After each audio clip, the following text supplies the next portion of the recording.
پھر اللہ تعالیٰ نے تشبیہ دی ہے نساؤکم حرث لکم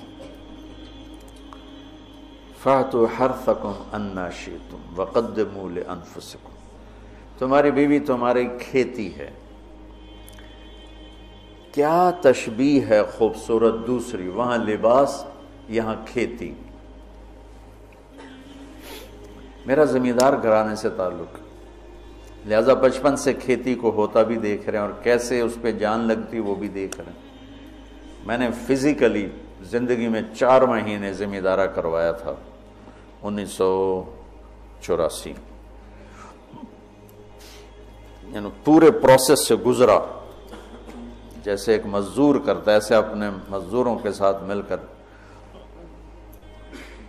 کتنی خوبصورت تشبیہ ہے۔ فصل کو ڈنڈے مارتے ہیں، کپاس کو دیکھا کوئی ذمہ دار ڈنڈوں سے کوٹ رہا ہو یا گالیاں دے رہا ہو، آم کے پودے کو لتر مارو تو پھل ہی نہیں دیتا، تیری بلانے دی۔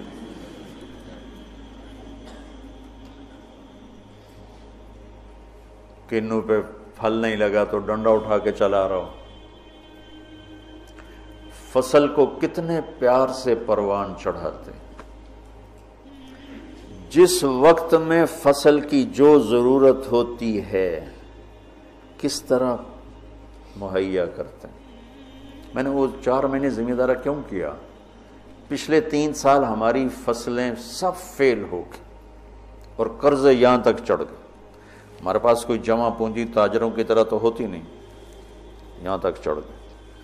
تو میں نے چھٹی لی رائمنڈ سے 4 مہینے اور اپنا ذمہ دارہ خود سنبھالا، کہ مجھے ڈر لگا کہ اگر اس دفعہ بھی ہماری فصل نہ ہوئی تو پھر زمین بیچ کے قرضہ دینا پڑے گا۔ تو 3 سال کے پیچھے قرضے چڑھے ہوئے، تو میرے پاس تو پیسہ ہی نہیں تھا کہ میں کھاد کیسے لوں، سپرے کیسے لوں، ڈیزل کیسے لوں۔ لیکن جس وقت کپاس کہتی پانی چاہیے، میری جیب میں پیسہ نہیں، میں بھاگ رہا ہوں، کہیں سے ادھار پکڑ رہا ہوں، کہیں سے کوئی پلاٹ بیچ رہا ہوں، کوئی درخت بیچ رہا ہوں اور اس کو پانی پلانے کے لیے انتظام کر رہا ہوں۔ وہ کہتے مجھے کھاد چاہیے، تو میں بلاتا فوری طور پہ، اٹالی بیچنی ہے بھائی۔ ٹلی کا درخت ہوتا ہے نا، ککر بہت زیادہ تھے، میرے والد صاحب کو درختوں کا بڑا شوق تھا، تو بے شمار کھڑے تھے، تو 1-2 بیچے، چلو بھائی کھاد لے آؤ، وہ لے آؤ، سپرے لے آؤ۔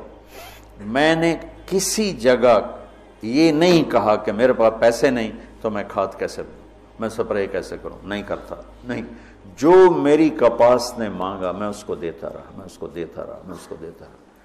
اور اوپر کھڑے ہو روزہ جون میں 15 ایکڑ میں ٹریکٹر کے ساتھ بھاگتا تھا روزہ رکھ۔ اب تو سردرد نے مجھے گرا کے رکھ دیا۔ 15 ایکڑ جون میں ٹریکٹر کے پیچھے بھاگ رہا ہوتا تھا۔ وہ گوڈی کر رہا ہے تو کہیں کوئی پودا نہ اکھڑ جائے، وہ بیج گرا رہا ہے تو کہیں کوئی بیج وہ کہیں پھنس نہ جائے اور وہ زمین خالی رہ جائے۔ جتنی ایک کھیتی کی محنت ہے، اس کا 100واں حصہ بیوی کے ساتھ اخلاق بنا لو تو آپ کی فصل برابر ہو جائے گی۔ نساؤکم حرث لکم، اگر درخت نے پھل نہیں دیا تو میں کٹواتا نہیں ہوں، میں اس کا علاج کرتا ہوں، میں اس کا مرض ڈھونڈتا ہوں۔ پچھلی سال ایک آم کا پودا پھل نہیں دے رہا تھا، تو مجھے تو اب اتنی سمجھ نہیں، تو میں نے اپنے دوست کو بلایا، میں نے کہا یار ذرا اس کو دیکھو، اس کو کیا مسئلہ ہے، یہ پھل نہیں دے رہا ہے۔ تو اس نے اس کا علاج بتایا کہ اس کا یہ کریں، یہ کریں، یہ کریں۔ تو پھل نہیں دیتی تو میں پریشان ہوتا ہوں اور میں اس کی خدمت کرتا ہوں، خدمت بڑھاتا ہوں۔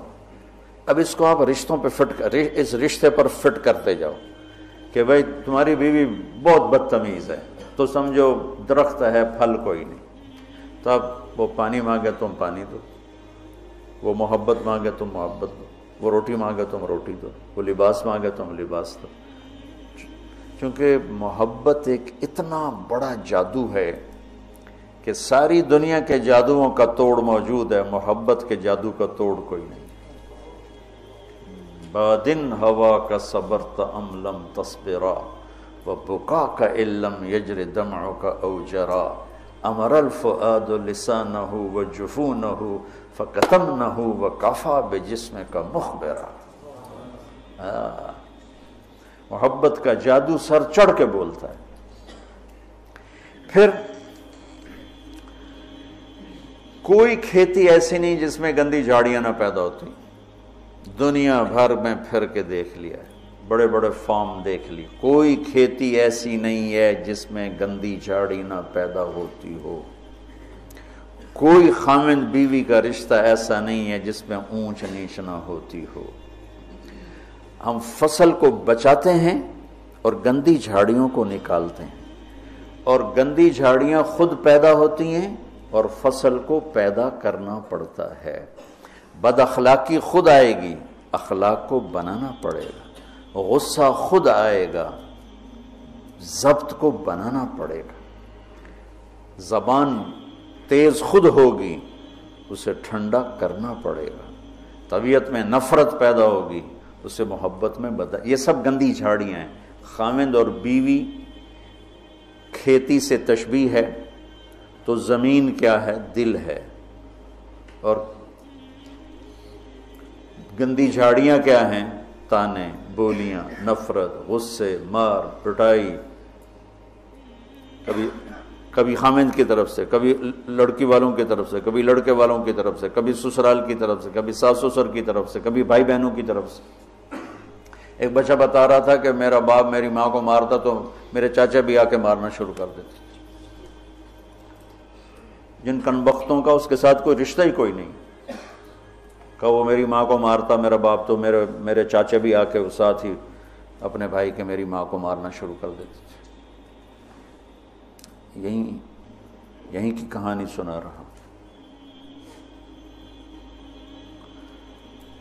تو گندی جھاڑیوں سے پاک کوئی فصل نہیں ہو سکتی، انہیں مارنے کے لیے الگ دوائیں ہیں، الگ محنت ہے، الگ کوشش ہے، اور پھر آہستہ آہستہ فصل کی حفاظت ہے اور گندی جھاڑیوں کو نکالنا ہے، یہاں تک کہ فصل پروان چڑھ جاتی ہے۔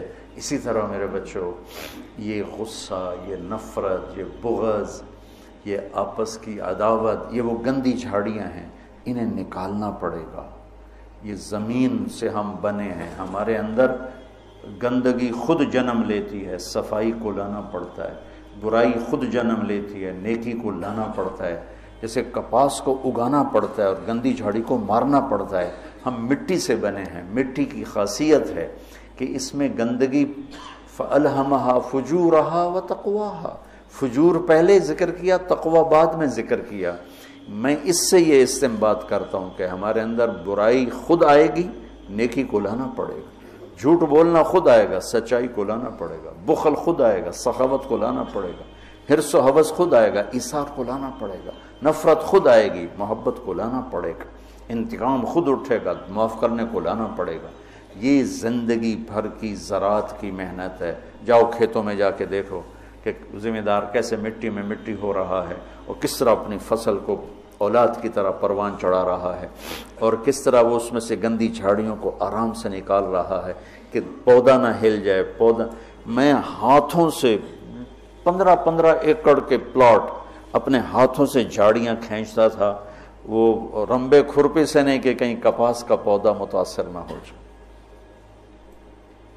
میں اس تشبیہ کو جو سمجھا ہوں، اول تو تمہیں کسی تفسیر میں یہ نہیں ملے گا جو میں تمہیں بتا رہا ہوں، میں تو اس کو زراعت سے سمجھ کے تمہیں بتا رہا ہوں، ورنہ ہر ایک نے وہ ایک مخصوص معنی میں اس کو استعمال کیا۔ فاتو حرثکم انا شئتم، اس کے بارے میں اقبال و ادبار میں اس کو استعمال کیا ہے۔ میں تمہیں بتا رہا ہوں کہ اس میں اللہ تعالیٰ یہ بھی بتا رہا ہے کہ کھیتی کو کیسے پالنا ہے اور کیسے پروان چڑھتی۔ سب سے پہلے اسی کو جب وہ لگ رہی ہوتی ہے تو بھاگم بھاگ، جب تک اس کا پورا پھل گھر نہیں آتا ذمہ دار چین سے نہیں بیٹھتا ہے۔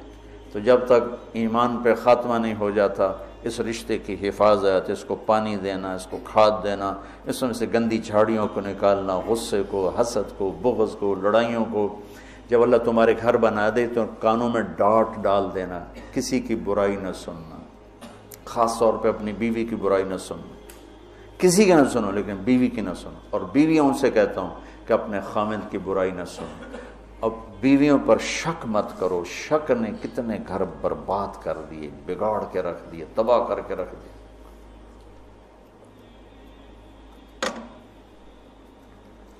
اعتماد کرو۔ نکاح کا ایک مطلب ہے عورت پر مرد کا اعتماد کرنا۔ اب یہ موبائل کا زمانہ ہے، بیویاں خامدوں کو موبائل ڈھونڈ رہی ہوتی ہیں اور خامد بیویوں کو موبائل ڈھونڈ رہے ہوتے ہیں کہ کتھے میسج کیتا، کتھوں میسج آیا۔ یہ ایسی بدتمیزی، بد اخلاقی، یہ زندگی کے ماتھے پر بہت گندا بدنما داغ ہے۔ میں قربان جاؤں اپنے نبی کی سن، جو حضرت عائشہ پہ تہمت لگی کوئی ایسے نہیں لگی، بہت بڑی حکمتیں تھی پیچھے، اور سارا ماحول متاثر ہو چکا ہے، وحی بند ہے، اور میرے نبی کہہ رہے ہیں عائشہ کوئی غلطی ہوئی ہے تو توبہ کرو، اللہ معاف کر دے گا۔ ذرا اپنے آپ کو یہاں خود اپنے آپ کو بٹھا کے سوچو۔ میں قربان جاؤں، کیا ظرف ہے میرے نبی کا، عائشہ کوئی غلطی ہوئی ہے تو توبہ کر، اللہ معاف کر دے گا۔ یہ نہیں کہ غلطی بتا میں تمہیں ابھی طلاق دیتا ہوں، ابھی تیرا سر اتارتا ہوں۔ کتنی بچیاں شک کی بنیاد پہ ذبح کر دی، لڑکے شادیاں کر کے زنا کرتے ہیں، اور بچی سے پر شک پڑ جائے تو اسے جان سے مار دیتے۔ لڑکا گناہ کرے، لڑکی کرے، دونوں ہی بشر ہیں، دونوں ہی انسان ہیں، اس سے بھی خطا ہو سکتی، اس سے بھی ہو سکتی۔ بیٹی سے خطا ہو جائے تو غیرت پہ زد پڑ گئی لہذا اسے ذبح کر دو، اور بیٹا شادیاں کر کے بھی منہ کالے کرتا رہے تو کوئی نہیں جی چھوڑ چکر نہیں۔ یہ میرے ماحول کے آگ ہے جو بھڑک رہی ہے، کسی سے بھی خطا ہو سکتی، بشر ہے، یہ بھی بشر ہے، یہ بھی بشر۔ اور میرے نبی، میں قربان جاؤں، واہ یا رسول اللہ، واہ یا رسول اللہ، واہ یا رسول اللہ۔ عائشہ اگر کوئی کمی ہوئی ہے تو توبہ کر لے، اللہ معاف کر دے گا۔ اللہ اکبر، سوچو تو صحیح، اس سے زیادہ کوئی عورت کو کون عزت دے گا؟ کہ آپ نے ان کو ایک بشر سمجھ کے کہا، ہوئی ہے کوئی کمی تو توبہ کر، اللہ معاف کر دے، نہیں ہوئی تو اللہ تیری شان میں کچھ نہ کچھ ضرور تیری صفائی دے گا۔ اسی وقت پھر اللہ نے جبریل کو اتارا۔ کشاف والے کیا ہیں، جار اللہ، وہ کہتے ہیں کہ پورے قرآن میں اللہ اتنا غضبناک ہو کے نہیں بولا جتنا ان 11 آیات میں غضبناک ہو کے بولا ہے۔ اتنا کفر کے خلاف بھی اللہ غصے میں نہیں بولا جتنا ان میں بولا ہے۔ اب شیخ رمضی جیسے ڈھونڈیں کہ وہ غصے والا اظہار کیا ہے، میں نے تو خالی پڑھا ہے، تو میں نے اس کو ڈھونڈنے کی کوشش بھی کی کہ بھئی وہ کیا چیز ہے جو یہاں ہے اور کفار کے، فرعون کے لیے بھی نہیں، حامان شداد کے لیے بھی نہیں، جو تہمت لگانے والوں کے خلاف اللہ تعالیٰ نے غیظ و غضب کے ساتھ بات کی۔ تمہاری اس سے زیادہ میں گھر کی مثال اور تمہیں کیا پیش کروں؟ عائشہ اگر کوئی ہوا ہے تو توبہ کر لے، اللہ معاف کر دے۔ سبحان اللہ۔ پھر اللہ نے اسی وقت آیت کو اتار دی، تو آپ نے ماتھا پہ پسینہ تھا، مسکرائے، عائشہ مبارک ہو، اللہ نے تجھے بری و ذمہ قرار دے دی۔ ام رومان کہنے لگی اٹھو لگا رسول کا شکر ادا کرو گا، نہیں، اس کا شکر ادا کریں گی جو میری گواہی دینے آیا، جو میری گواہی دینے آیا۔ تو یہ گھر کی زندگی کے وہ مسائل ہیں بچوں جس میں پوری امت اس وقت مبتلا ہے، خاص طور پر میرا ملک بر صغیر۔ میں چاہتا ہوں تم سیرت مبارکہ سے اثر لو، اللہ کے واسطے قرآن سے جڑو، سیرت سے جڑو۔ میرے نبی نے کیا کیا؟ ہم صرف بزرگوں پہ اٹک جاتے ہیں، اکابر پہ اٹک جاتے ہیں، آگے نہیں جاتے ہیں۔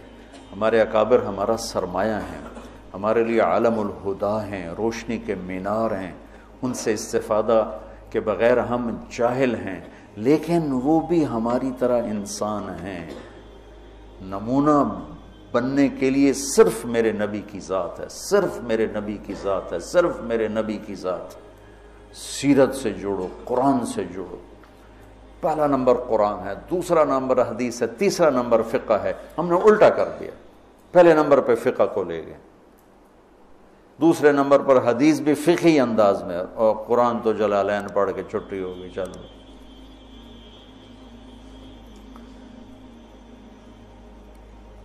تو میں چاہتا ہوں دنیا سے جانے سے پہلے اللہ میرے ذریعے سے ایک ایسا طبقہ تیار کر دے جو قرآن سے جڑا ہوا، جو حدیث سے سیرت سے جڑا ہوا۔ ایک ہے فقہ الحدیث، فقہ السنہ، ایک ہے فقہ السیرہ۔ میں یہ چاہتا ہوں، فقہ السیرہ چاہتا ہوں۔ فقہ السنہ پہ تو بہت کام ہو چکا ہے، بخاری، مسلم، نسائی، ابو داؤد، یہ سب فقہ السنہ ہے۔ فقہ السیرہ کہ میرے نبی کی زندگی سے مجھے کیا روشنی ملتی ہے، وہ چاہتا ہوں۔ اللہ تعالیٰ مجھے بھی دے دے، اللہ آپ کو بھی دے دے۔